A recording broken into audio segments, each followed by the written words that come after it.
Padre Celestial, estamos profundamente agradecidos que tu Espíritu Santo haya obrado para venir a este lugar a exaltar tu nombre. Amén. Oh Dios, dignos no somos de comparecer ante tu presencia, pero nos amparamos en los méritos de nuestro amado Salvador Cristo Jesús. Y vestidos con su manto de justicia, comparecemos hoy delante de tu presencia para rogarte que esta adoración pueda ser aceptada y que también podamos nosotros estar conscientes de a quién estamos adorando.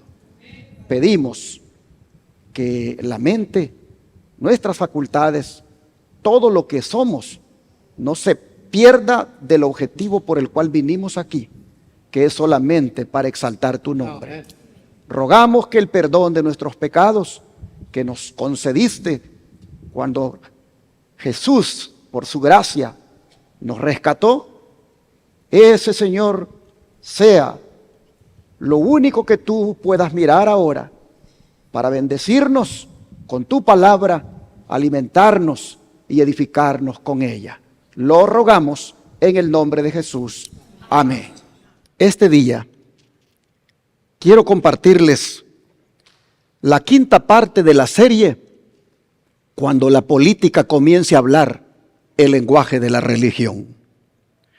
Los primeros 4 mensajes de esta serie los prediqué la semana pasada en el Congreso del Evangelio Eterno celebrado en Florida.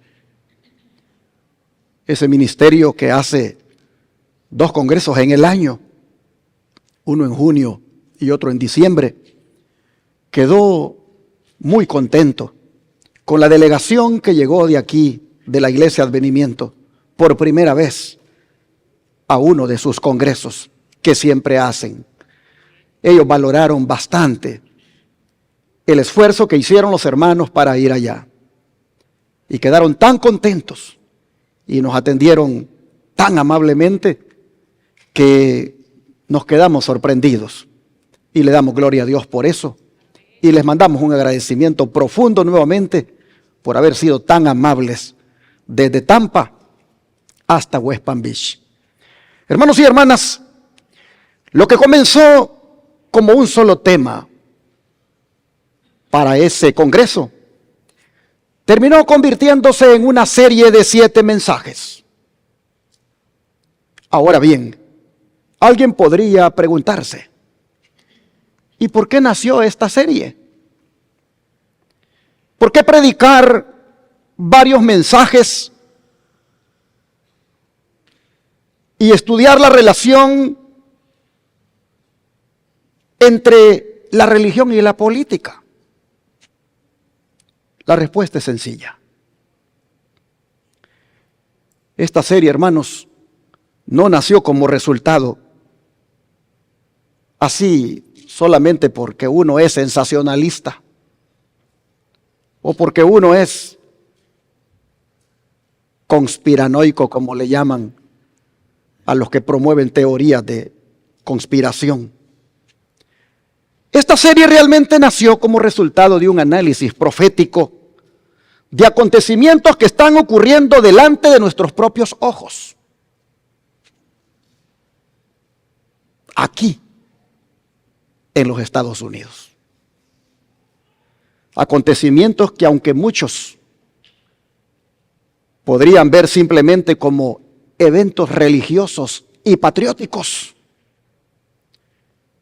merecen ser observados cuidadosamente a la luz de la palabra de Dios.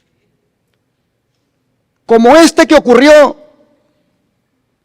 en el National Mall en Washington, D.C., llamado Ridericate 250, donde miles de personas se unieron con líderes religiosos, evangélicos, católicos y políticos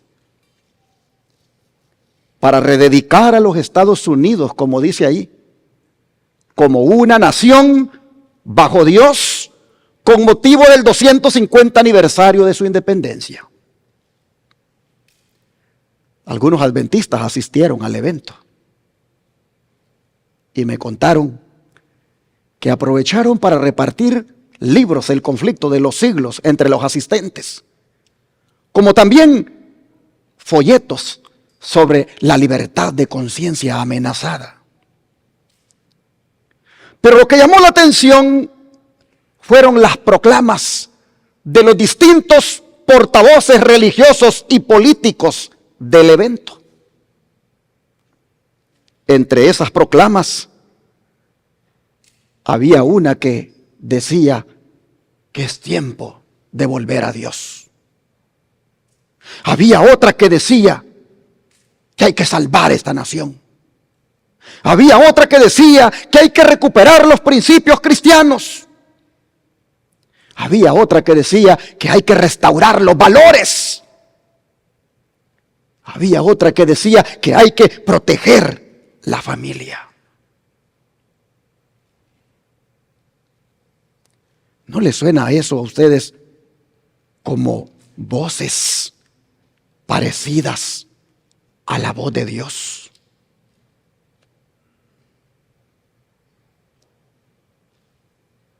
Políticos hablando así, Donald Trump mandando un mensaje en video citando 2 Crónicas 7:14. El vicepresidente también hablándole a la multitud, diciéndole que Estados Unidos siempre ha sido y sigue siendo una nación de oración.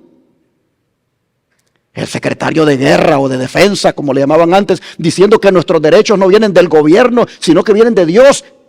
Y que eso hace una nación tan fuerte como su fe. O el presidente de la Cámara de Representantes diciendo, hoy rededicamos a los Estados Unidos de América como una nación bajo Dios. Todos esos políticos, aunados con los pastores evangélicos como Samuel Rodríguez, el líder de una coalición evangélica de millones aquí en Estados Unidos, diciendo, América no ha terminado con Dios y Dios no ha terminado con América. Y eso produciendo aplausos en la multitud. Como la consejera en asuntos de fe para Donald Trump, Paula White, diciendo que es tiempo de que la iglesia se levante en unidad y que redediquemos nuestra nación al Señor. O como el conocido Franklin Graham, diciendo que nuestra nación necesita arrepentimiento y que el pecado trae consecuencias, pero Dios todavía puede sanar nuestra nación. Todo eso, hermanos, suena hermoso.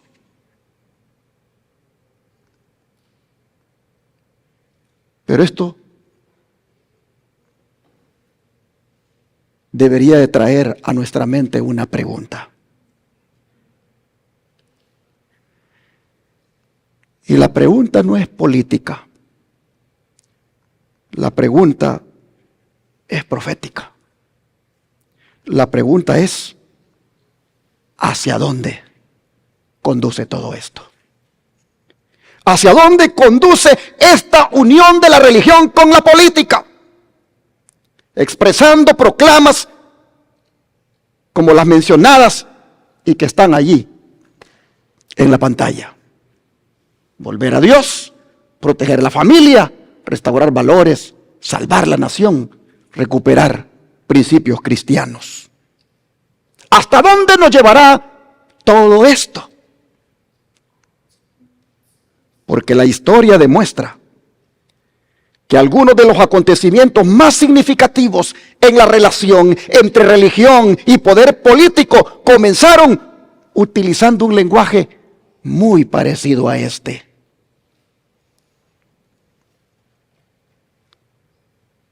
Y como dije en una de mis presentaciones allá en Florida, de las 4 que ya hice, no estamos en contra de la oración, no estamos en contra del arrepentimiento, no estamos en contra de volver a Dios, no estamos en contra de proteger a la familia, no estamos en contra de restaurar los valores, no estamos en contra de salvar a la nación y ni tampoco de recuperar los principios cristianos. No estamos en contra de eso.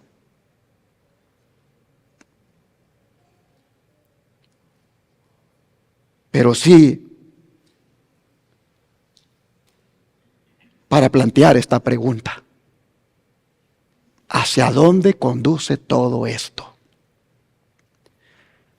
Porque como ya dije, la historia demuestra que algunos de los acontecimientos más significativos entre la relación de la religión y la política comenzaron así, con un lenguaje muy parecido. Y fue precisamente, hermanos, esa pregunta la que dio origen a esta serie de 7 mensajes. Porque, hermanos y hermanas, cuando se observa la historia a la luz de la profecía bíblica, uno descubre que los conflictos espirituales de la historia no ocurrieron por casualidad.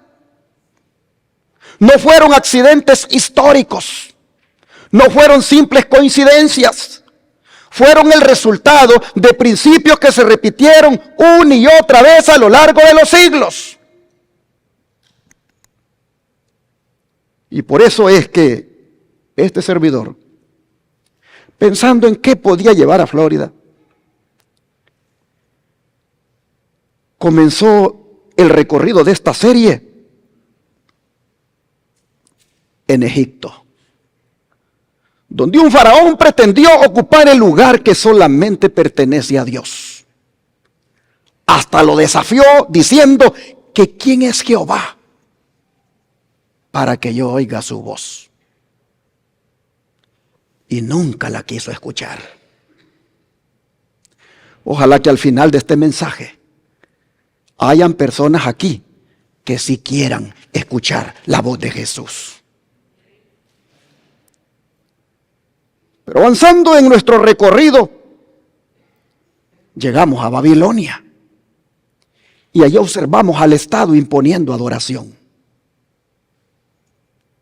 Luego avanzamos hacia Roma y ahí contemplamos a un imperio exigiendo lealtad espiritual, obligando a los cristianos a decir que César es el Señor y no Cristo. Hasta que finalmente llegamos a la Edad Media, donde la iglesia comenzó a buscar el poder del Estado para perseguir a los cristianos disidentes que no quisieron reconocer su supremacía. Pero hermanos y hermanas, aunque estos 4 temas parecen diferentes, en realidad todos responden a una misma pregunta.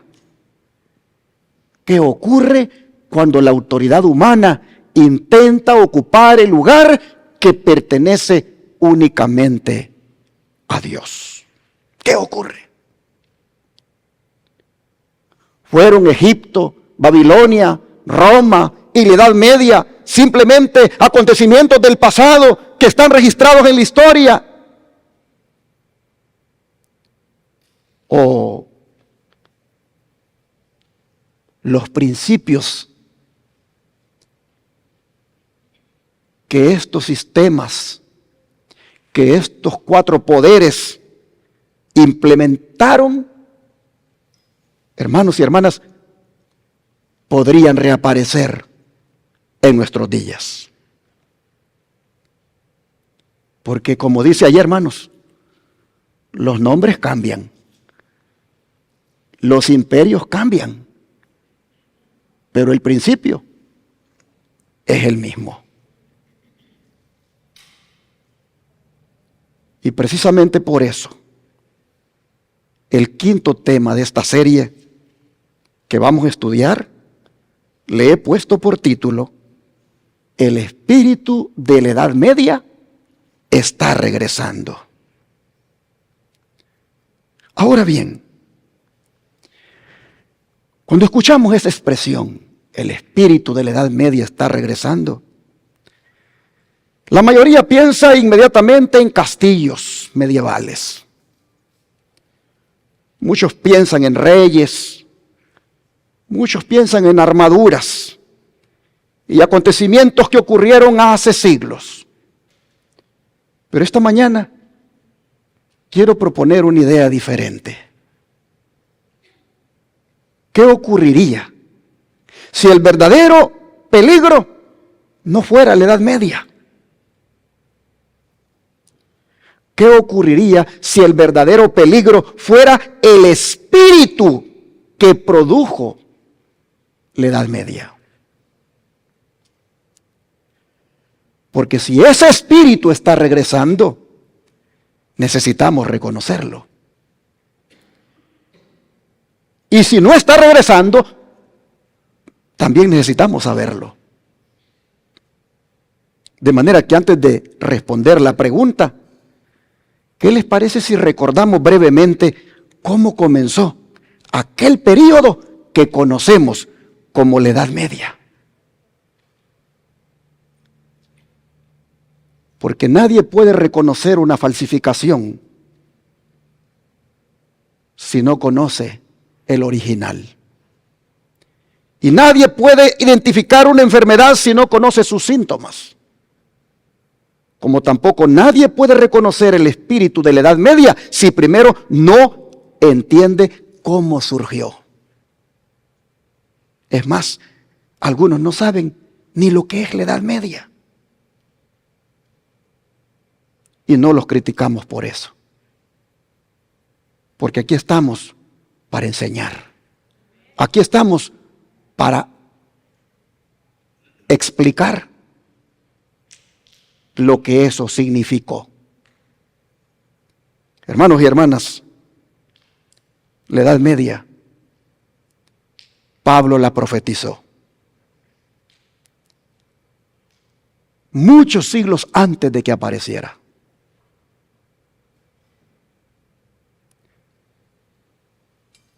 La profetizó en el libro de 2 de Tesalonicenses, que les voy a invitar a que lo lean, el capítulo 2, versículos 3 y 4.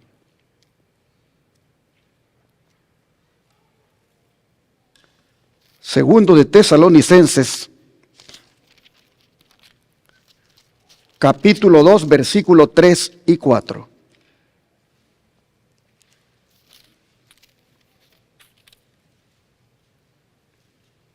Dijo el apóstol Pablo: nadie os engañe en ninguna manera, porque no vendrá sin que antes venga, ¿qué cosa, hermanos? La apostasía. Y se manifieste ¿quién? El hombre de pecado, el hijo de perdición, el cual se opone y se levanta contra todo lo que se llama Dios o es objeto de culto, tanto que se sienta en el templo de Dios como Dios, haciéndose pasar por Dios.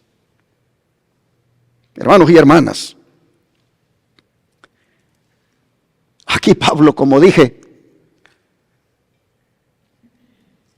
siglos antes de que comenzara la Edad Media, él ya la estaba anunciando. Proféticamente, él estaba diciendo que llegaría un momento cuando una autoridad religiosa intentaría ocupar un lugar que pertenece únicamente a Cristo. Observen, hermanos, cuidadosamente el orden del texto.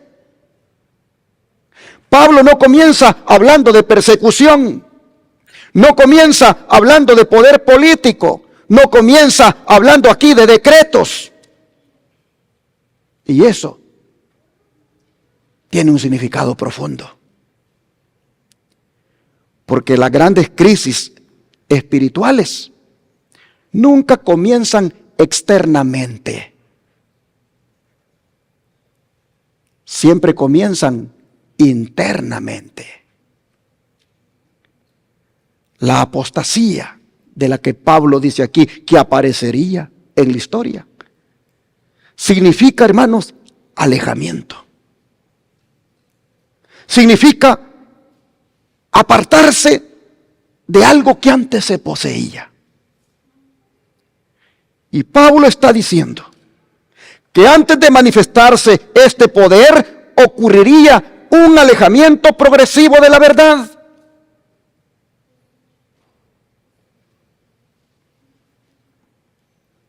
Dice que este poder que se levantaría se opone y se levanta.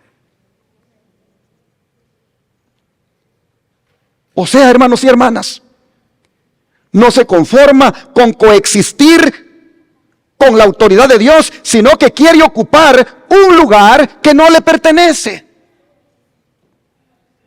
Quiere elevarse.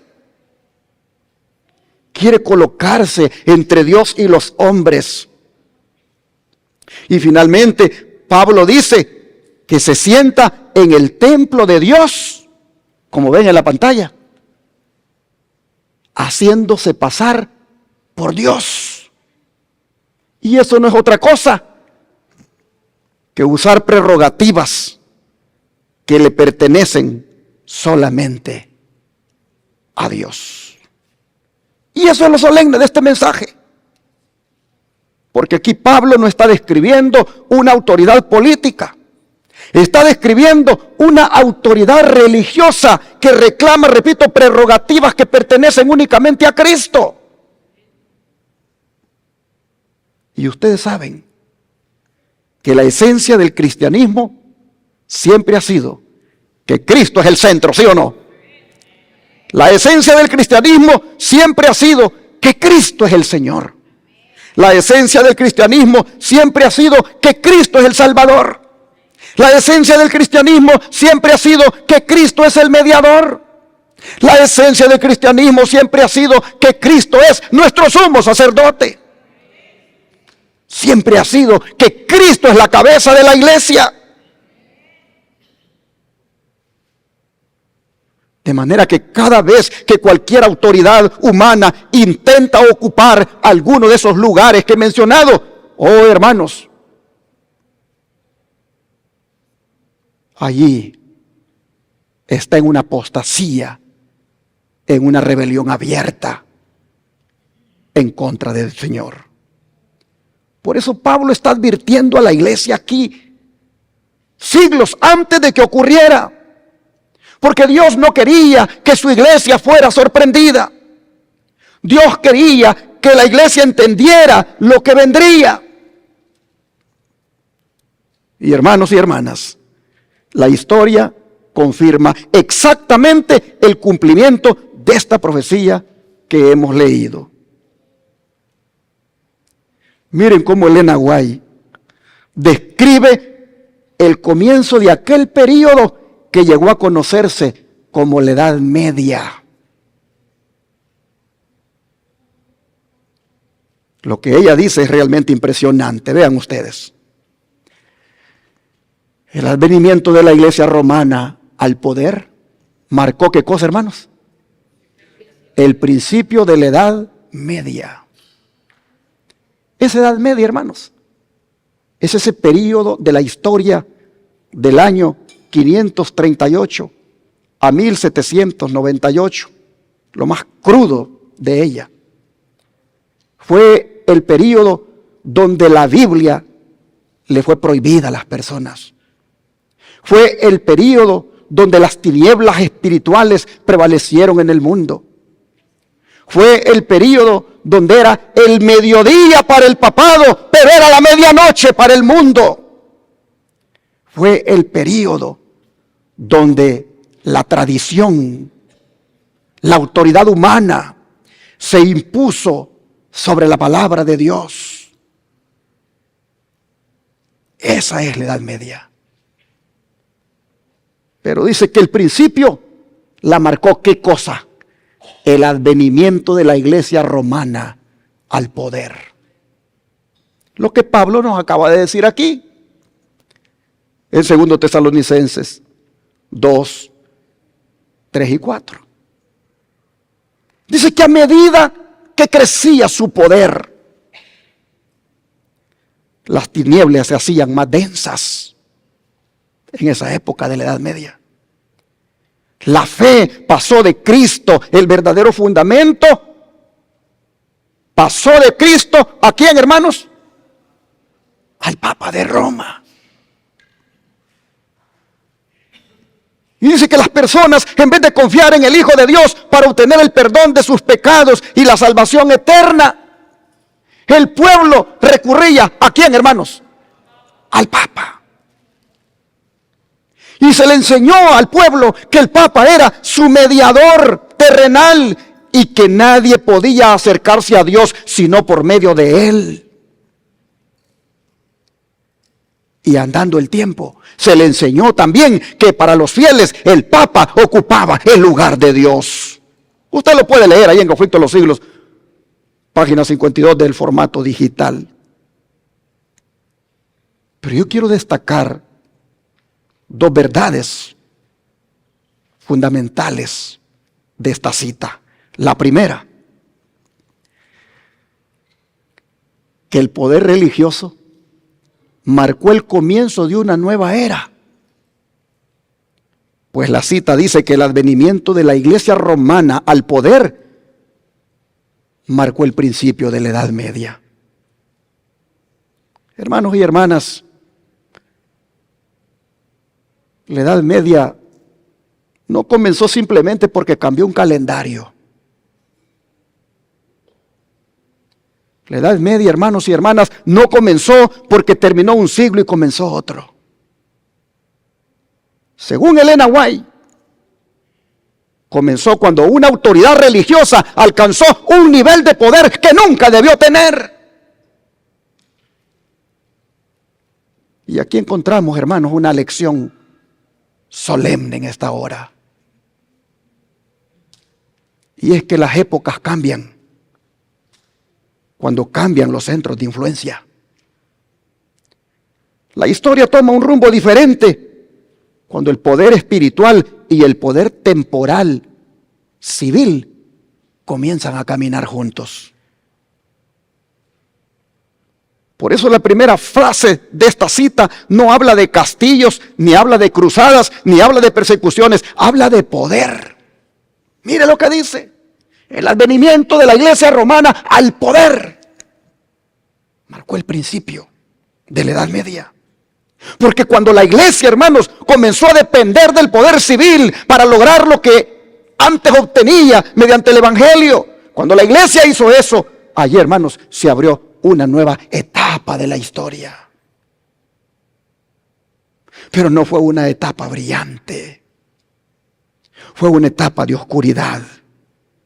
Y esa es la razón por la cual estamos estudiando este tema hoy. No porque nos interese la Edad Media como periodo histórico, sino porque queremos entender qué ocurre cuando la fe comienza a apoyarse en el poder político, en el poder humano. Y esto nos lleva a la segunda verdad, que cuando Cristo deja de ser el centro, las tinieblas avanzan. Porque dice que la fe pasó de Cristo, el verdadero fundamento, ¿a quién? Al Papa de Roma. Oh, hermanos y hermanas, la palabra en esta frase que no debemos pasar por alto es pasó. No dice que Cristo fue rechazado de un día para otro. No dice que la iglesia se levantó en la mañana anunciando que ya no necesitaba de Cristo. Dice que la fe pasó. Es decir, fue un desplazamiento, fue un traslado, fue un cambio de enfoque.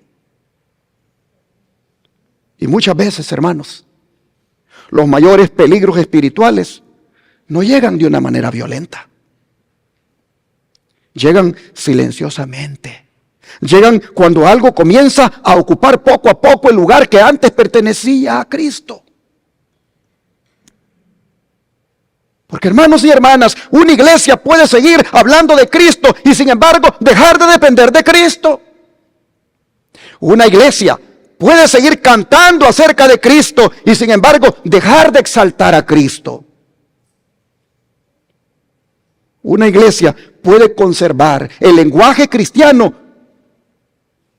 al mismo tiempo que Cristo deja de ser el centro de su experiencia espiritual. Y eso fue precisamente lo que ocurrió en la Edad Media. La cita dice que Cristo era el verdadero fundamento. Mire, está en azul. Cristo era el verdadero fundamento. Una expresión hermosa. ¿No es cierto que Cristo es el verdadero fundamento, hermanos? Él es el verdadero fundamento. Un fundamento, ¿qué cosa es? Es aquello sobre lo que descansa toda una estructura. Miren este edificio en el que estamos. Enorme nave. Esta nave descansa en un fundamento.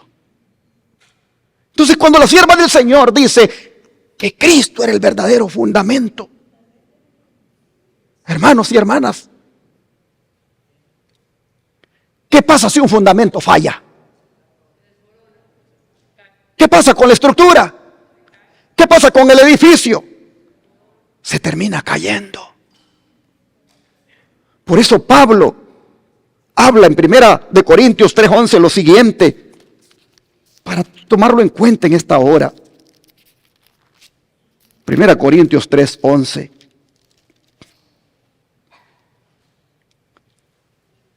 Dice, porque nadie puede poner otro fundamento que el que está puesto, el cual es Jesucristo. Amén, hermanos. Nadie puede poner otro fundamento. Miren ustedes, Pablo nos dice que Cristo es uno de los fundamentos. Él lo que dice es que Cristo es, ¿qué cosa? El fundamento. No es uno de los fundamentos, es el fundamento. Por eso es que la esperanza del pecador descansa sobre ¿quién, hermanos? Sobre Cristo. El perdón descansa sobre ¿quién? Sobre Cristo. La salvación descansa sobre ¿quién? Sobre Cristo. La justicia descansa sobre Cristo y la vida eterna descansa sobre Cristo. Porque Él es el fundamento. Oh, hermanos, y cuando el cristiano lo entiende y se fundamenta en Cristo, entonces el alma del cristiano encuentra seguridad, ¿no es cierto? Pero hermanos, ¿qué pasa cuando la mirada? ¿Qué pasa cuando la mirada se aparta del fundamento? ¿Qué pasa? Entonces comienzan los problemas. Porque el cristiano, cuando quita la mirada de Cristo, corre el peligro de sustituir la dependencia de Cristo por otra cosa. Y a veces no es una persona. A veces es una tradición. A veces es una costumbre. A veces es una estructura y a veces es un sistema. Pero el resultado, hermanos y hermanas, siempre es el mismo. Cristo deja de ocupar el primer lugar y entonces el fracaso espiritual viene por añadidura. Hermanos y hermanas, la historia registra que el gran reavivamiento de la iglesia siempre estuvo fundado en Cristo. El gran reavivamiento de la iglesia, hermanos, nunca comenzó con reformas políticas, ni comenzó con cambios administrativos, ni mucho menos comenzó con nuevas estrategias. El gran reavivamiento de la iglesia comenzó cuando los creyentes volvieron a mirar a Cristo. Por eso la reforma protestante fue poderosa. No porque produjera grandes debates, sino porque la reforma protestante volvió a colocar a Cristo donde siempre debió estar, es decir, en el centro. Y aquí, hermanos, encontramos una pregunta para nosotros esta mañana. No es una pregunta para la Edad Media, ni es una pregunta para la historia, es una pregunta para nosotros. Y es, ¿quién ocupa el centro de mi experiencia espiritual.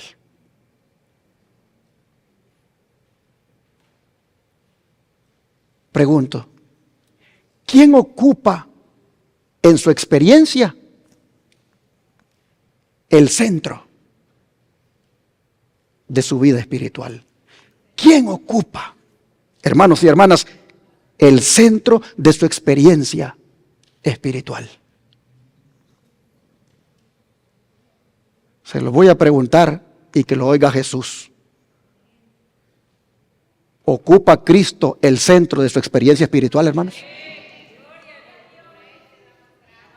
Oh, hermanos y hermanas, he ahí la importancia de que nosotros estudiemos profecía, pero sin quitar la mirada del centro de la profecía, que es Cristo. He ahí la importancia de que nosotros defendamos la verdad, pero sin quitar la mirada de aquel que es la verdad. He ahí la importancia, hermanos, de que nosotros prediquemos la verdad, pero sin perder de vista a Cristo que nos ha dado la verdad. Porque cuando eso ocurre, hermanos, hay victoria, hay poder. Pero cuando quitamos a Cristo del centro, cuando quitamos a Cristo del lugar que debería tener, oh hermanos, entonces las tinieblas comienzan a aparecer en nuestra vida. Por eso, la lectura bíblica, ¿qué decía? Vamos a leerla otra vez. Hebreos 12:2. Hebreos 12, verso 2.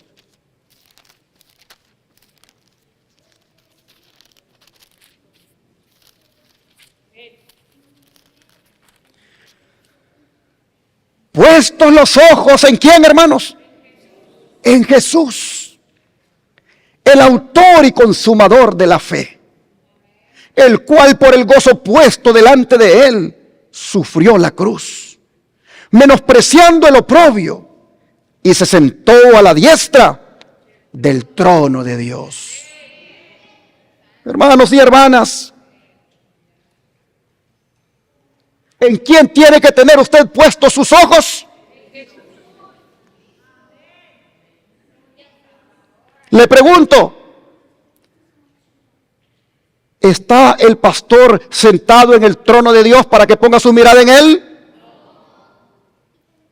¿Está el anciano de la iglesia sentado en el trono de Dios para que usted tenga su mirada en él? ¿Está el director de diáconos, el director de cualquier ministerio que hace un buen trabajo, está sentado en el trono de Dios para que usted tenga su mirada en él o en ella? El único que está sentado en el trono de Dios se llama Jesucristo nuestro Señor.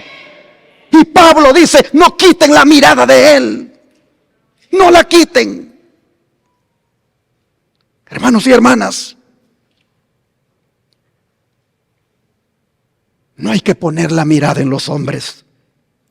No hay que poner la mirada en los líderes de la iglesia, porque a veces estos nos decepcionan hasta yéndose de la iglesia. Y ahí quedan los que ponían la mirada en él, muy tristes, muy apesadumbrados y hasta pensando también irse porque ya no está. Oh, hermanos, muy bueno puede ser un hermano de la iglesia, muy bueno puede ser un líder de la iglesia, muy bueno puede ser el pastor, pero él no está sentado en el trono de Dios. El que está sentado en el trono de Dios es Jesús. Y de él no quitemos la mirada.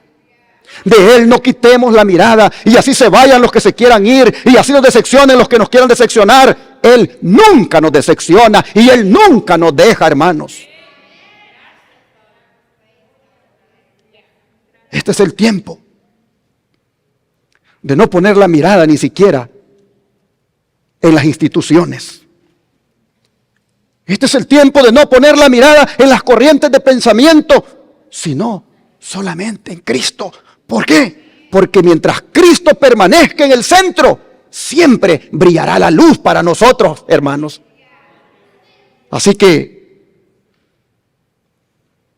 con estas dos verdades, hemos visto hasta aquí una de las tragedias más grandes de la Edad Media. Quitar a Cristo del centro. Pero hablando de Él, predicando de Él, cantándole a Él y teniendo una iglesia que inclusive llevaba el nombre de Él. Pero sin tenerlo a Él como el centro. Porque ahora el centro era ¿quién, hermanos? Era el Papa de Roma. Se le hacía saber a toda la gente que Él era el intercesor y que inclusive ocupaba el lugar de Dios. Quitaron a Cristo del centro. Esa fue la tragedia de la Edad Media, hermanos. Pero esta mañana no hemos venido a estudiar historia. Yo solamente he hecho referencia para saber de lo que estamos hablando. La pregunta más importante esta mañana, hermanos, no es lo que ocurrió durante la Edad Media.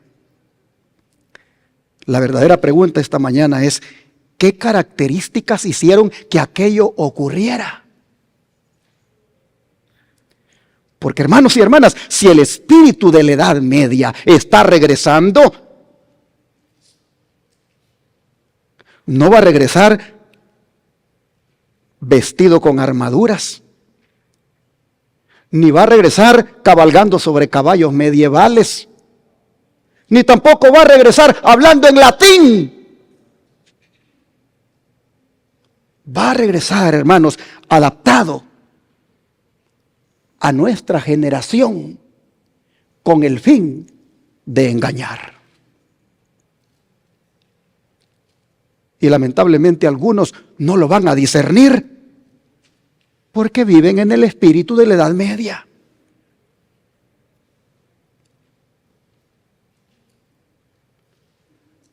Voy a ver si el tiempo me da, ya son las 12:22. Pero quisiera pasar ahora a decir, ¿cuál es el espíritu de la Edad Media?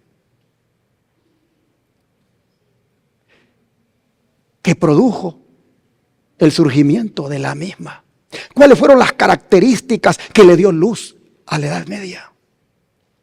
Porque vas a ver, hermano, hermana, que las características que la Biblia menciona y que dieron luz a la Edad Media, todavía hoy están de moda. Empecemos por la primera. Isaías capítulo 5, versículo 20. Isaías 5,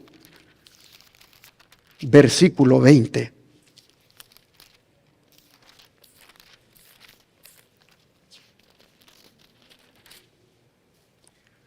Dice, ay de los que a lo malo dicen bueno, y a lo bueno malo, que hacen de la luz tinieblas y de las tinieblas luz, que ponen lo amargo por dulce y lo dulce por amargo. Permítanme llamarle a esta característica que dio luz a la Edad Media la confusión del bien y del mal. Nosotros vemos aquí, mis hermanos, que el profeta Isaías, si ustedes se fijan, no está describiendo una crisis política él aquí. Él no está describiendo una crisis económica. Ni siquiera está describiendo una crisis militar. Lo que él está describiendo, hermanos, es una crisis moral y espiritual. Él está describiendo una generación que ha perdido la capacidad de distinguir correctamente.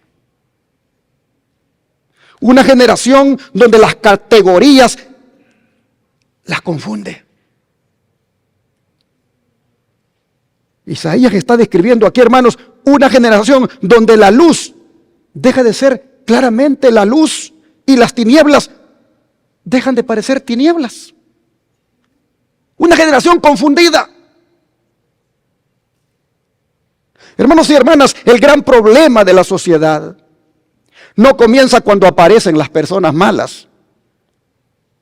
Comienza cuando se pierde el discernimiento, cuando se pierde la capacidad de distinguir entre el bien y el mal. Entonces es cuando aparece el gran problema de una sociedad. Y yo pregunto, ¿no es exactamente lo que estamos viviendo hoy? Vivimos en una generación donde escuchamos esto, miren.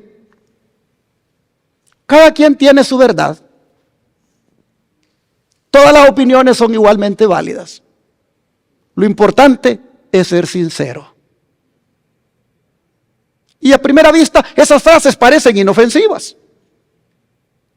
Parecen tolerantes y hasta modernas.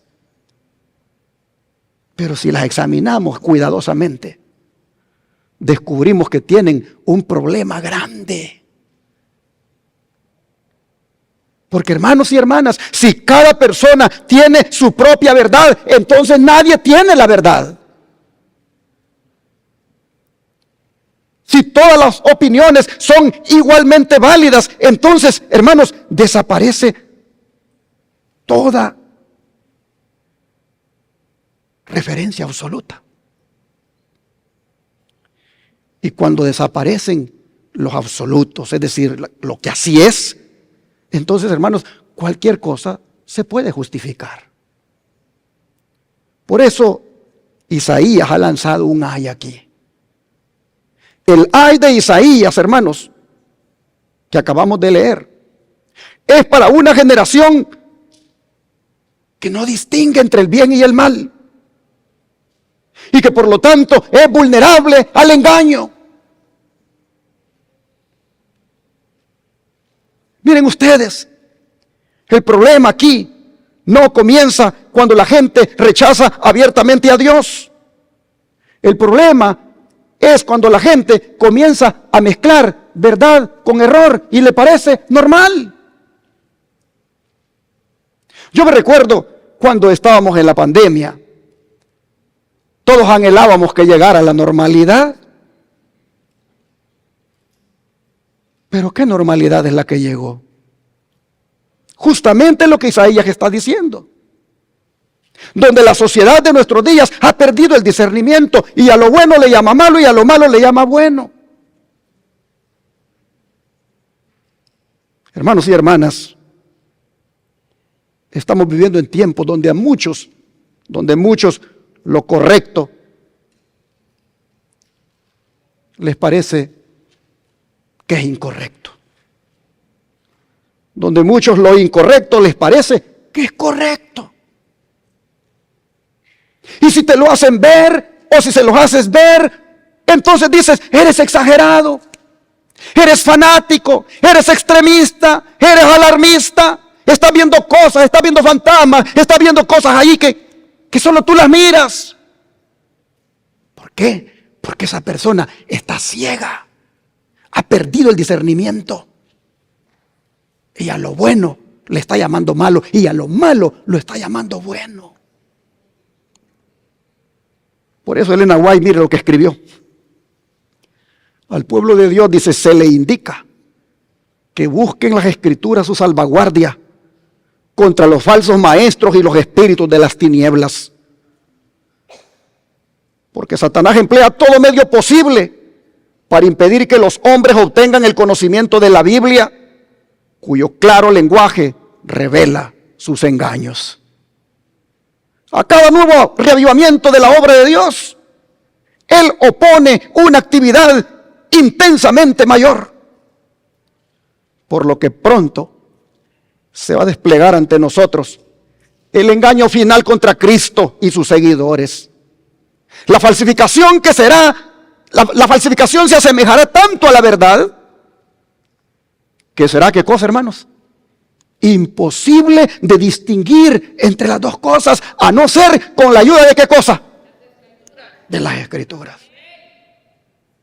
Mire usted, la falsificación se asemejará tanto a la verdad que será imposible distinguir entre las dos cosas, a no ser con la ayuda de las Escrituras.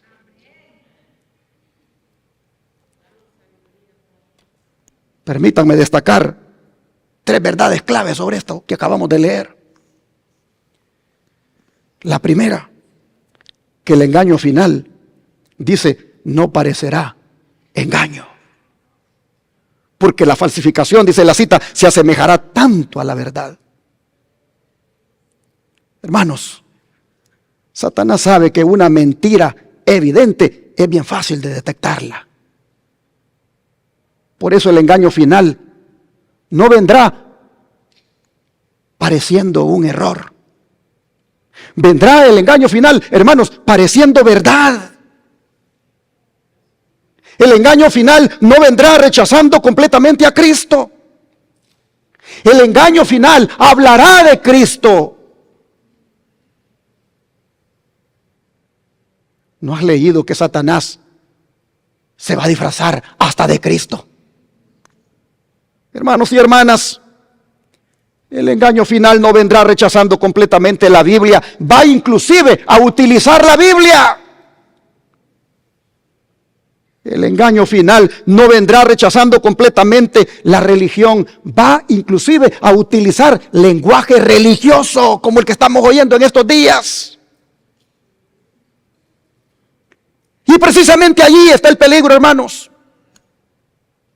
Porque el problema del tiempo final no será distinguir, hermanos, entre blanco y negro. Será distinguir entre lo verdadero y la imitación de lo verdadero. Será distinguir entre lo original y lo falso. Será distinguir entre la voz de Dios y una voz que se parece mucho a la voz de Dios.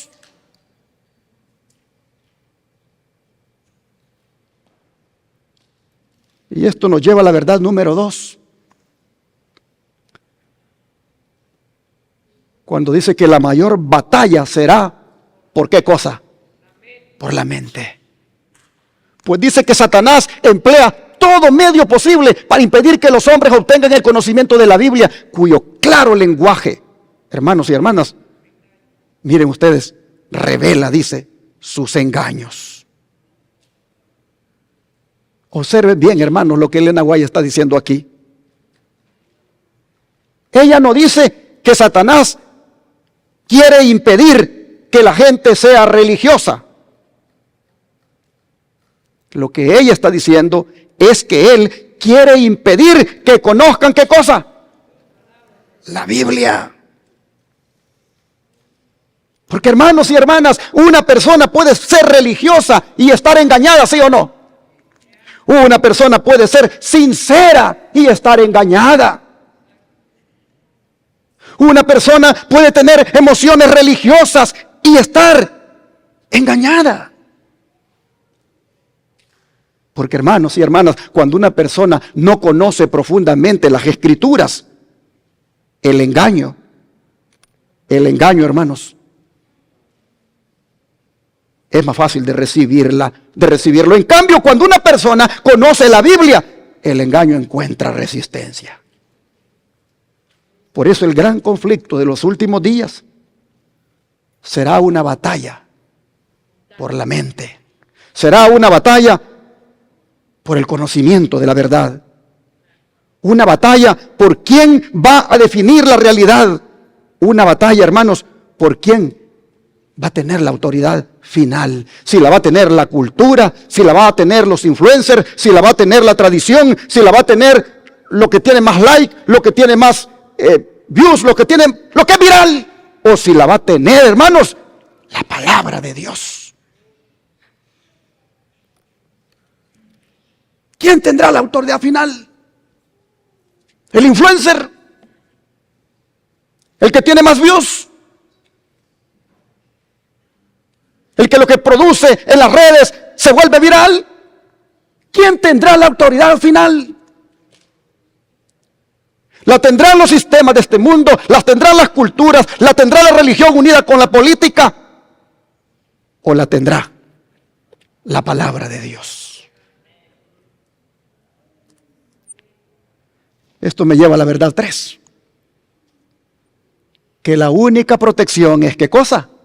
La palabra de Dios. Porque dice la cita que será imposible distinguir entre las dos cosas, es decir, entre la falsificación y la verdad. Será imposible distinguir entre esas dos cosas, a no ser, dice, con la ayuda ¿de qué? De las Escrituras. Hermanos y hermanas, este es el punto central de la cita de la hermana Guay. Ella no dice que será difícil distinguir entre las dos cosas, entre la verdad y el error, entre la verdad y la mentira. Ella no dice que será difícil distinguir entre las dos cosas. Dice que será, ¿cómo? Imposible. Imposible. A no ser que conozcamos la Biblia, que entendamos la Biblia, que nos familiaricemos con la Biblia, que estudiemos la Biblia. Y hermanos y hermanas, eso significa que la experiencia que tengamos en la iglesia no bastará. Eso significa que la inteligencia humana tampoco bastará. Eso significa que las emociones humanas tampoco bastarán, que las tradiciones humanas van a bastar. Lo que significa, hermanos, es que la única protección será que estemos fundamentados en la palabra. Por eso es que el pueblo de Dios del tiempo final debe conocer las Escrituras, no solamente para defender doctrinas, sino para escuchar en ellas la voz de Dios en medio de un mundo que tira tantas voces. Y esa es precisamente la pregunta, hermanos. ¿Cómo conoceremos la voz de Dios en medio de un mundo lleno de voces?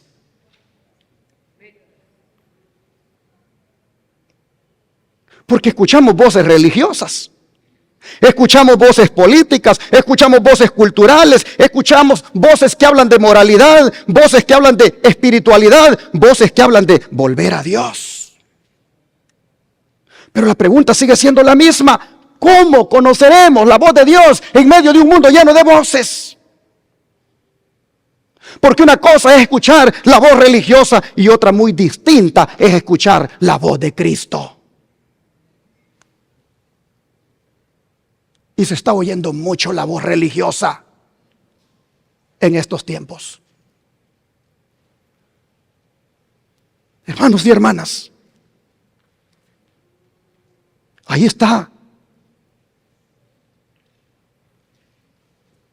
el problema en el cual muchos van a ser envueltos. Porque van a escuchar la voz de la religión con la política y no la van a distinguir de la voz de Jesús. Por eso Jesús dijo lo siguiente en Juan 14, versículo 6. Cuando se trata de querer conocer o identificar quién tiene la verdad, Jesús se adelanta a todos y dice lo siguiente, Juan 14, 6. Jesús le dijo: yo soy, ¿qué cosa, hermanos? El camino y la verdad y la vida. Nadie viene al Padre sino por mí. Hermanos y hermanas, escuchen las palabras de Jesús. Yo soy, ¿qué cosa? La verdad. Oh, hermanos, qué declaración. Qué declaración más extraordinaria en estos tiempos. En una generación llena de voces, Cristo no se presenta como una voz más. Cristo se presenta como la verdad. Y noten ustedes, Jesús no dice aquí: yo voy a mostrarles el camino, sino que dice, ¿qué cosa? Yo soy el camino. Y eso hace una gran diferencia. Hermanos, el Señor nos dice aquí: yo les voy a enseñar la verdad. ¿Qué dice Él? Yo soy la verdad. Hermanos y hermanas, Él no dice aquí, les voy a indicar dónde está la vida. Él dice, ¿qué cosa? Yo soy la vida. Hermanos, esto es importante entenderlo y fundamentarnos en ello. Porque el cristianismo verdadero, hermanos, nunca ha consistido simplemente en aceptar un conjunto de ideas. El cristianismo verdadero ha consistido en tener una estrecha relación con el que es la verdad y la vida. Y con el que es el camino. Por eso el gran problema de la Edad Media no fue solamente doctrinal. El problema de la Edad Media fue cristológico. Porque leímos que la fe pasó de Cristo al Papa de Roma. El problema fue cristológico. La mirada del pueblo se apartó de Cristo. Y cada vez que una generación pierde de vista a Cristo, hermanos, comienza a confundirse espiritualmente. Porque Cristo, hermanos, no es solamente parte de la verdad. Cristo es la medida de la verdad. Cristo es el criterio de la verdad. Cristo es el centro de la verdad. Por eso, toda voz debe ser examinada a la luz de Cristo. Toda enseñanza debe ser examinada a la luz de Cristo. Todo movimiento religioso debe ser examinado a la luz de Cristo. Toda experiencia espiritual debe ser examinada a la luz de Cristo. La pregunta no es si suena bien. La pregunta no es si las declaraciones que están dando los políticos y los religiosos son agradables. La pregunta es, mis hermanos, si conducen a Cristo. Porque muchas voces pueden sonar religiosas. Muchas voces pueden hablar de Dios. Muchas voces pueden hablar de moralidad. Muchas voces pueden hablar de valores. Pero la pregunta sigue siendo lo mismo. ¿Exaltan verdaderamente a Cristo? Porque, hermanos, donde Cristo es desplazado del centro, tarde o temprano aparece el engaño. En cambio, donde Cristo ocupa el centro, la verdad siempre permanece segura. Y ahora surge una pregunta. Si Cristo es la verdad, ¿por qué tantas personas rechazan la verdad cuando la tienen por delante?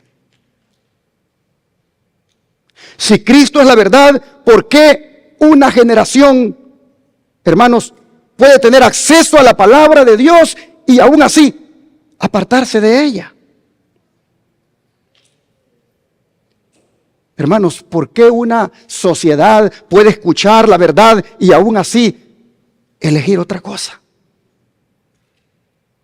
La Biblia responde esa pregunta con lo que dice Isaías capítulo 30, versículo 9 al 11. Isaías capítulo 30, versículo 9 al 11.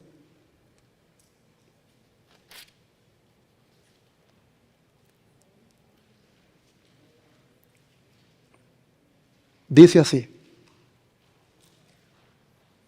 porque este pueblo es, ¿qué cosa, hermanos? Rebelde. Hijos mentirosos. Hijos que no quisieron oír la ley de Jehová. Que dicen a los videntes, no veáis, y a los profetas, no nos profeticéis lo recto. Decidnos cosas halagüeñas. Profetizad mentiras.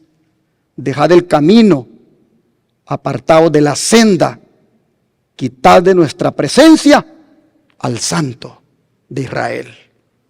¡Wow! Hermanos, este pasaje es más que impresionante. Aquí nosotros vemos al pueblo rechazando la verdad y prefiriendo lo que le agrada. El problema aquí, hermanos, no es la ausencia de la verdad. La verdad está presente. Los profetas están presentes. La palabra está presente. Pero ¿qué pasa con el pueblo? ¿Qué pasa con el pueblo? No la quiere escuchar. No quiere escuchar la verdad. Mire que ellos no dijeron, no existen profetas. Ellos no dijeron, necesitamos profetas. Lo que ellos dijeron fue, no nos profeticen lo recto.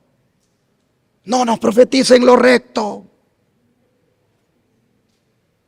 Es decir, sabemos lo que Dios dice a través de ustedes, pero no queremos escucharlo. Se parecerá, hermanos, a nosotros algunas veces. Cuando decimos, ya no quiero ir a la iglesia de advenimiento porque el mensaje cada vez es más fuerte.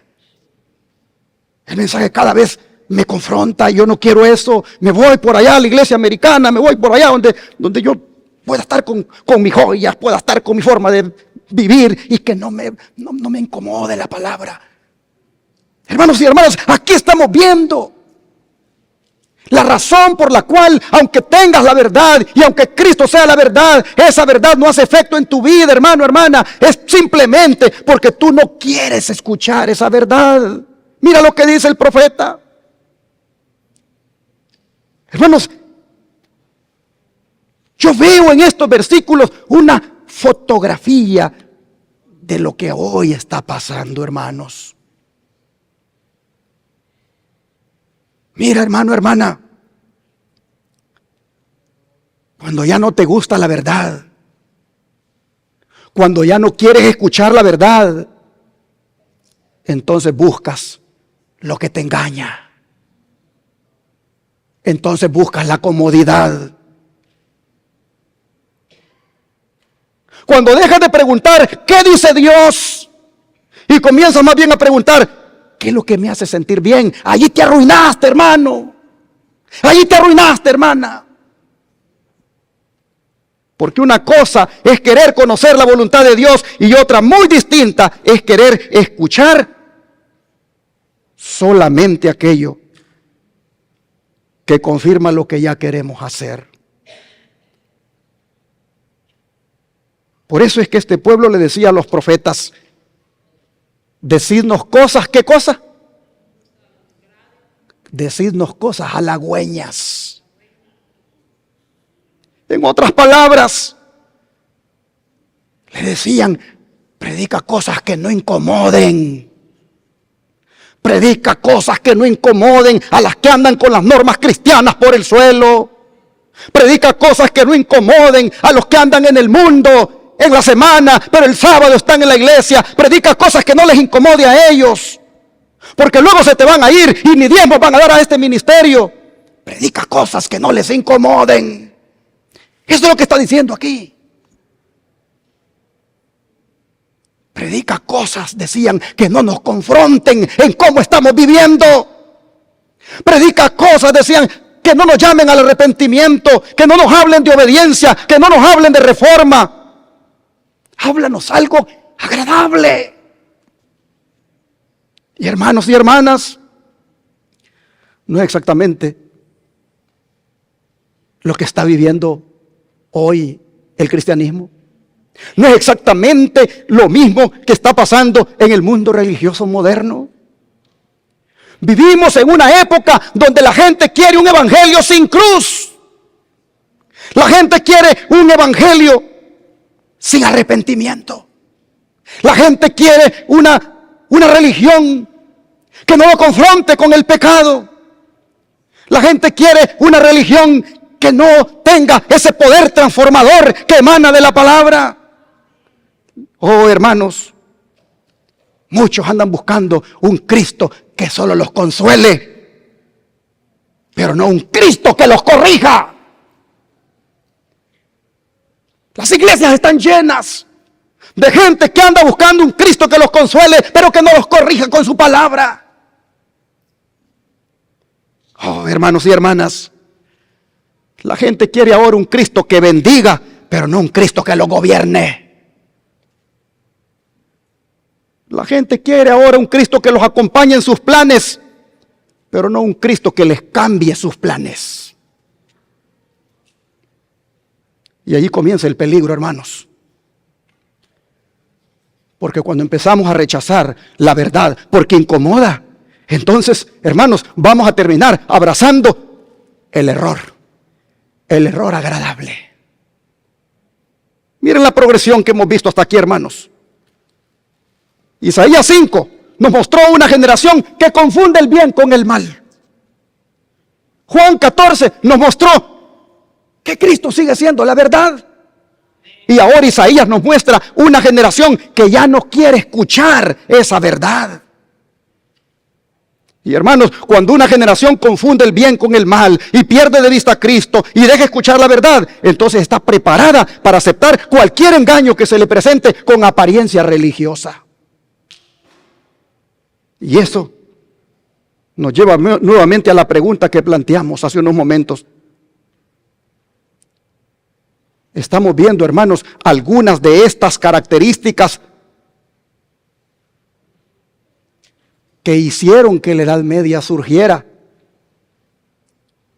Le estamos viendo en nuestros días. Hasta este momento hemos visto 3 características. Una generación que confunde el bien y el mal. Una generación que abandona la verdad absoluta. Una generación que prefiere mensajes cómodos antes que la verdad de Dios. Pero ahora quiero que observen esta imagen porque ya estoy en la recta final de mi mensaje. Si se aguantaron hasta aquí, aguántense lo que hace falta. Quiero que observen esta imagen. Mírenla cuidadosamente. Lo primero que llama la atención de esta imagen es que todo lo que aparece allí parece bueno. Volver a Dios es bueno. Proteger la familia es bueno. Restaurar valores es bueno. Salvar la nación es bueno. Recuperar principios cristianos es bueno. ¿Quién podría estar en contra de eso? ¿Quién podría estar en contra de la familia? ¿Quién podría estar en contra de los valores? ¿Quién podría estar en contra de acercarse a Dios? Y precisamente allí, hermanos, está el desafío. Porque muchas veces el engaño, como dije, no se presenta envuelto en maldad evidente. Se presenta envuelto en causas que parecen nobles. Se presenta en palabras que parecen correctas. En objetivos que parecen deseables. Por eso, hermanos, el problema no es solamente lo que se dice. El problema es quién ocupa el centro. El problema es cuál es la fuente de autoridad. El problema es hacia dónde conduce finalmente todo eso.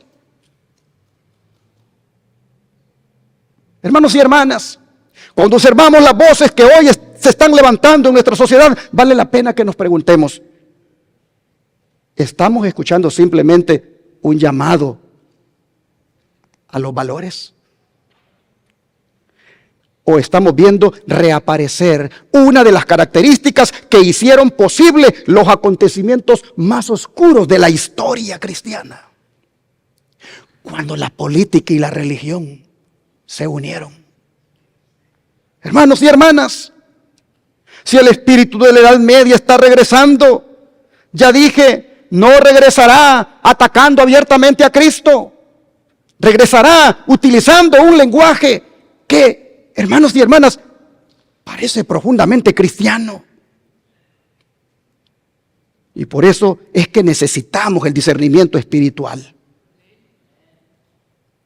Porque, hermanos, si eso es cierto, si el engaño final va a utilizar lenguaje que parecerá cristiano, si muchas voces van a hablar de Dios, si muchas voces van a hablar de valores, si muchas voces hablarán de familia, si muchas voces hablarán de nación, entonces, mis hermanos, ¿cómo podremos distinguir entre lo auténtico y lo falso? ¿Cómo podremos distinguir entre la voz de Dios y esas voces que parecen la voz de Dios? ¿Cómo podremos distinguir?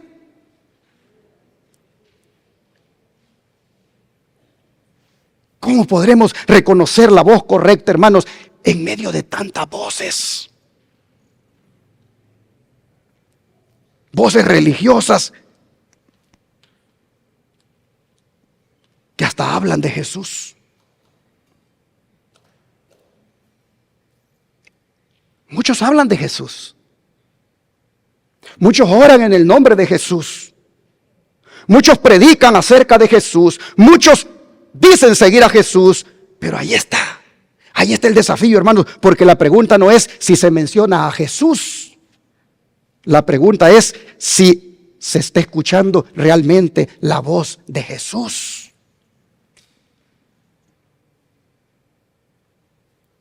Porque una voz puede hablar de Cristo, ya lo dije, y al mismo tiempo apartar a las personas de la obediencia a su palabra. Una voz puede hablar de fe y al mismo tiempo reemplazar la autoridad de Cristo por otras autoridades. Una voz puede hablar de valores cristianos y al mismo tiempo colocar otra cosa en el centro. Por eso, para terminar este mensaje, es necesario escuchar en el Evangelio de Juan, el capítulo 10 y el versículo 27, lo siguiente. Juan 10, versículo 27.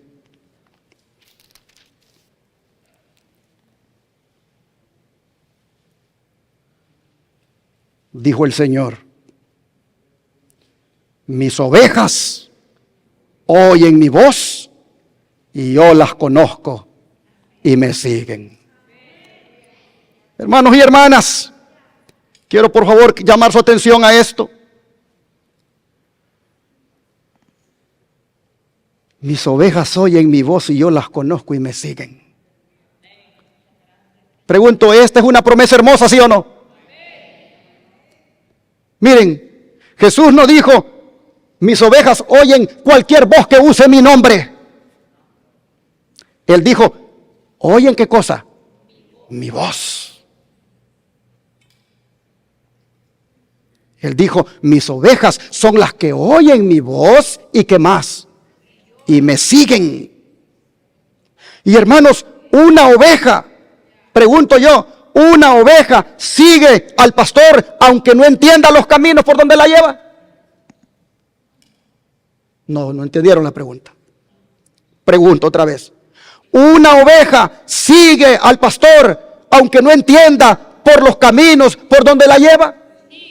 Y no estoy hablando de pastor terrenal, estoy hablando del que dice: mis ovejas oyen mi voz. Vuelvo a preguntar, ¿una oveja sigue a su pastor aunque no entienda por el camino por donde la lleva? Claro que sí.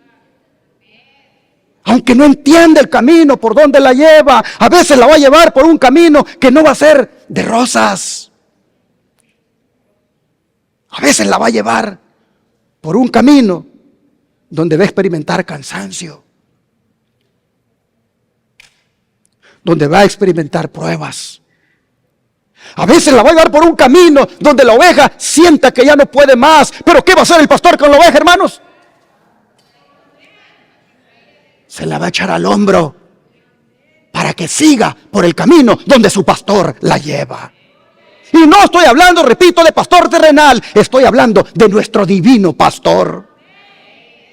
Oh, hermanos, ¿por qué la oveja sigue a su pastor divino aunque no entienda por el camino por donde la lleva? ¿Por qué? Porque ella conoce ¿qué cosa? Conoce su voz. Y esa, hermanos, es nuestra esperanza para los días que vienen.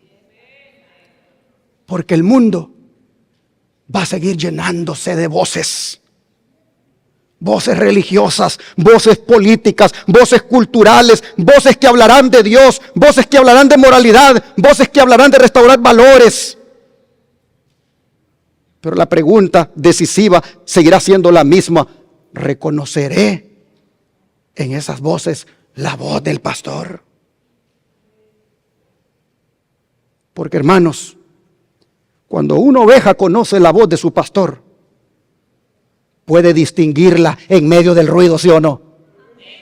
Cuando una oveja conoce la voz de su pastor, la puede distinguir, hermanos, en medio de las voces que te dicen, ponte joyas, en medio de las voces que te dicen, vístete así, en medio de las voces que te dicen, decórate así, píntate así, maquíllate así. El que conoce la voz de su divino pastor distingue bien esa voz de esas otras voces, que lo único que hacen es pervertir tu fe, arrastrarte a la mundanalidad. Así que la pregunta decisiva en esta mañana es, ¿reconozco la voz de mi pastor? Hermanos y hermanas, cuando un cristiano conoce a su pastor, puede reconocer su voz aún en un mundo lleno de voces. Por eso Jesús dice, yo las conozco y ellas me siguen. Qué consuelo tan maravilloso. Porque, hermanos y hermanas, es posible que no entendamos todo. Es posible que nosotros no comprendamos muchas cosas. Pero basta con que Él nos conozca. Basta con que Él, hermanos, nos conozca muy bien. Porque cuando Él dice que nos conoce, yo pregunto, ¿Él conoce tus luchas? ¿Él conoce tus lágrimas? ¿Él conoce cuando el cheque no te alcanza? ¿Él conoce cuando te fue mal en el trabajo? ¿Él conoce cuando tu economía está bien baja? ¿Él conoce eso? Sí, porque Él conoce sus ovejas. Pero sus ovejas, en medio de esa prueba, en medio de esas situaciones difíciles, debe también estar atenta a escuchar su voz. Hermanos y hermanas, Él como pastor que conoce a sus ovejas, conoce nuestros temores, nuestras debilidades. Él conoce nuestras batallas. Y aún así, sigue llamándonos. Aún así, sigue guiándonos. Y aún así, sigue buscándonos. Cuando por ahí, hermanos, nos quedamos extraviados. Por eso esta mañana, después de hablar de la Edad Media y del espíritu que está regresando, después de hablar de engaños, después de haber oído de falsas voces que se están diciendo en eventos religiosos, políticos, después, hermanos, de hablar de eso, yo quiero invitarles a que miren únicamente a Cristo y escuchen solo su voz. Hermanos y hermanas, tú podrás decir, pero pastor, usted está viendo algo que no está ocurriendo. Hermano, yo no estoy diciendo que la Edad Media ya regresó. Yo estoy diciendo que el espíritu de la Edad Media está regresando. Y vuelvo a repetir, no estoy en contra de orar por esta nación, ni estoy en contra de restaurar valores, ni estoy en contra de proteger a la familia. Hermanos, lo que estoy es planteando la pregunta, ¿hacia dónde nos va a conducir esta unión de religión con política? Si miro para atrás a la Edad Media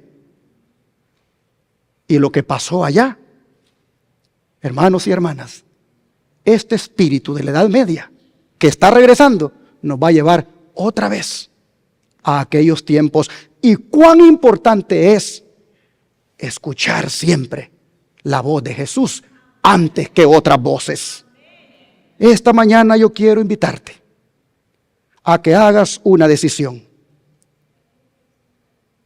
de solo escuchar de aquí en adelante la voz de tu divino pastor. Quiero invitarte a que hagas esta resolución.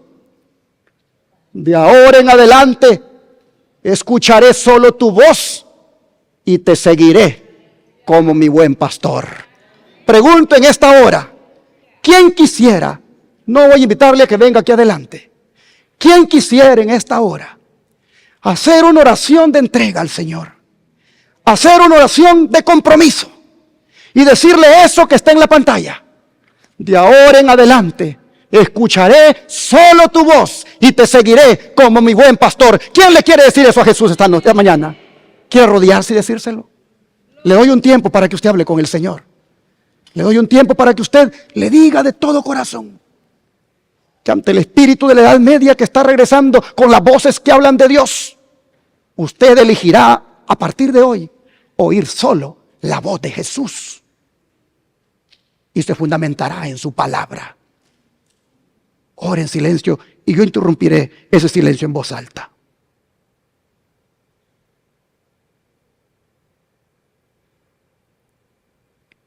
Padre Celestial, estamos cada uno diciéndote aquí esta mañana que de ahora en adelante escucharemos solo tu voz y te seguiremos como nuestro divino pastor. Porque solo tú eres nuestra esperanza, solo tú eres nuestro fundamento, solo tú eres el que nos llevas a pastos que nutren, pastos que alimentan, y solo tú eres el que nos llevarás a la vida eterna. De manera que en esta hora suplicamos para que siempre estemos dispuestos a oír tu voz, aunque a veces incomode, que aunque a veces confronte, que aunque a veces, Señor, nos haga ver lo mal que estamos, que no endurezcamos el corazón, que no pidamos mensajes halagüeños, sino que atentamente y humildemente oigamos tu voz, venga como venga. Señor, te ruego aquí por esta iglesia, por aquellos que inclusive eligieron no más venir, porque están buscando un profeta que no los confronte. Están buscando un profeta que les hable cosas halagüeñas. Están buscando un profeta que no les diga la verdad. Oh Señor, te ruego por ellos, para que por lo menos se acuerden durante el tiempo en que estuvieron aquí, que aquí la voz de Dios salió limpia y clara desde este púlpito. Te ruego por ellos, Padre, para que aprecien eso y no sean engañados. Pero te pido por los que todavía estamos aquí, para que apreciemos tu voz, para que la sigamos, para que la obedezcamos, para que fielmente nos dejemos guiar por ella, por tu voz. Señor, en esta hora te elegimos como la única voz sobre todas las voces, como la voz verdadera, como la voz que salva, como la voz que transforma, como la voz que guía a estas tus ovejas descarriadas. Oh Señor, a partir de ahora reafirmamos que tú eres nuestro divino pastor y escucharemos siempre tu voz. Te lo pedimos en el nombre de Jesús. Amén.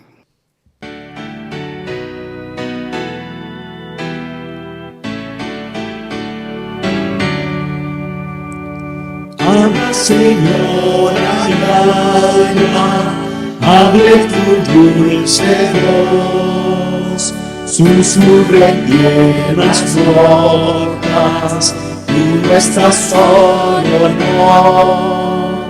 Mi corazón prepara, esto a escuchar tu ley, canciones de ayer.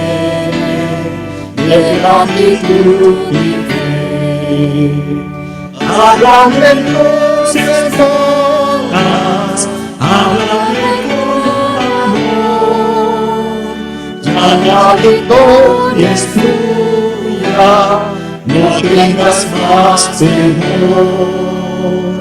Hablan de cada día, hable tu tierna voz, susurra en mis oídos, tú no estás solo, no. Habla a tus hijos siempre, dales tu santidad, llénalos de tu gozo, enséñales a orar, a ti consagre todo, vivan tan solo en ti, traiga tu reino pronto, vean tu rostro a mí. Háblame dulces notas, háblame con amor, y háblame con estudia, no tengas más temor. Háblame cada día, hable tu tierra voz, susurre mis oídos, nuestras flores. Háblanos en lo antiguo, diciendo santa ley, tus testimonios siempre quiero guardarme. Quiero magnificarte, quiero a tu gloria dar el grato testimonio de obedecer y amar. Háblame dulces notas, háblame con amor, y háblame con escucha, no tengas más temor. Háblame cada día, hable tu tierna voz, susurre mis oídos, tú estás solo en mí. Miren lo que hemos cantado. Le hemos dicho a nuestro divino pastor que nos hable cada día, que escuchemos su voz. Hermanos, la voz del Señor es una voz tierna, es una voz compasiva, es una voz de amor, pero también es una voz que algunas veces habla fuerte, que algunas veces hasta le dijo hipócritas a los que solo fingían en las cosas de Dios. Algunas veces esa voz tan tierna les dijo, son sepulcros blanqueados. Hermanos y hermanas, yo quiero que la voz de mi pastor me siga hablando como él quiera, porque yo sé que como él me hable es lo mejor para mí. Y yo le pregunto a usted, ¿quiere usted que la voz de su pastor él se la siga hablando como él quiera?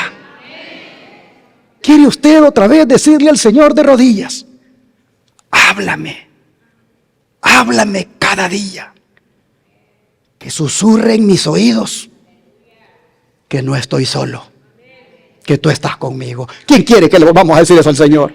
Vamos a orar otra vez. Nuevamente, Padre, te agradecemos, porque en este espíritu de la Edad Media que está regresando con voces que parecen a las tuyas, pero donde no se te obedece a ti, donde tus mandamientos inclusive no se respetan, hoy tú nos has dicho que el verdadero creyente, la verdadera oveja, el que verdaderamente va a ser libre del engaño, será solamente el que escuche tu voz. De manera que reiteramos lo que hace un rato dijimos. Susurra a nuestros oídos. Háblanos. Cada vez que mires que nos estamos apartando, por favor, dinos, ese no es el camino. Esa no es la forma de actuar.